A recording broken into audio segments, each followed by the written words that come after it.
ചിലപ്പോൾ ഞാൻ എൻ്റെ എന്തെങ്കിലുമൊക്കെ അമ്മ എന്തിനമ്മ അത് ഇടാൻ പോയി എന്ന് ഞാൻ ചോദിച്ചിട്ടുണ്ട്. പക്ഷെ ഞാൻ വലിയ ബോധർ ചെയ്യാറില്ല. കാരണം അമ്മാമ്മയുടെ ഒരു ഡെയിലി ലൈഫ് എടുത്തു പോകുമ്പോൾ അതിൻ്റെ ഇടയിൽ വരുന്ന സാധനങ്ങൾ ഇപ്പൊ ചിലർ പറയും നമ്മുടെ പ്രൈവറ്റ് ലൈഫ് ഇങ്ങനെ പബ്ലിക്കിൽ വരുമ്പോൾ അതൊരു ഇഷ്ടക്കേട് പോലെ അല്ല. അപ്പൊ എനിക്ക് അത് തോന്നാറുണ്ട്. ബട്ട് ഐ ഓൾസോ എന്താ പറയാ, ഐ റെസ്പെക്ട് അമ്മയുടെ അമ്മ ചെയ്യുന്നൊരു അമ്മ വളരെ സീരിയസ് ആയിട്ട് കണ്ടു ചെയ്യുന്നൊരു കാര്യം. അപ്പൊ അതിന്റെ ഭാഗത്തിൽ ഇപ്പോൾ എൻ്റെ കുറച്ച് കാണിച്ചു എന്ന് വെച്ചാൽ കുഴപ്പമില്ല, അത് എന്നെ എഫക്ട് ചെയ്യുന്നെങ്കിൽ എഫക്ട് ചെയ്തോട്ടെ എന്ന് വിചാരിച്ച് ഞാനങ്ങ് വിടും. മനസ്സിലായി.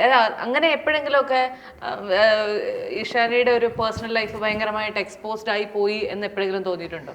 അധികം അങ്ങനെയൊന്നും തോന്നിയിട്ടില്ല. ഇപ്പം ചില എന്തെങ്കിലും ഞാൻ നോർമലായിട്ട് പറയുന്ന കാര്യങ്ങൾ ആൾക്കാർ റോങ് ആയിട്ട് പെർസീവ് ചെയ്ത് അതിന് തുടർന്നൊരു ചർച്ച അങ്ങനെയൊക്കെ വരെ ഞാൻ പറയാം, അമ്മ ഒന്ന് എഡിറ്റ് ചെയ്തിട്ട് ഇടായിരുന്നു അമ്മ എന്താ ശ്രദ്ധിക്കാത്ത. പിന്നെ ഞാൻ ആലോചിക്കും പാവമല്ലേ അങ്ങനെ. പിന്നെ ഞാനങ്ങ് വിട്ടുകളയാം. എന്റെ ഭയങ്കര എന്നെ അത് ലൈഫിൽ എഫക്ട് ചെയ്യുന്നൊരു കാര്യമല്ല.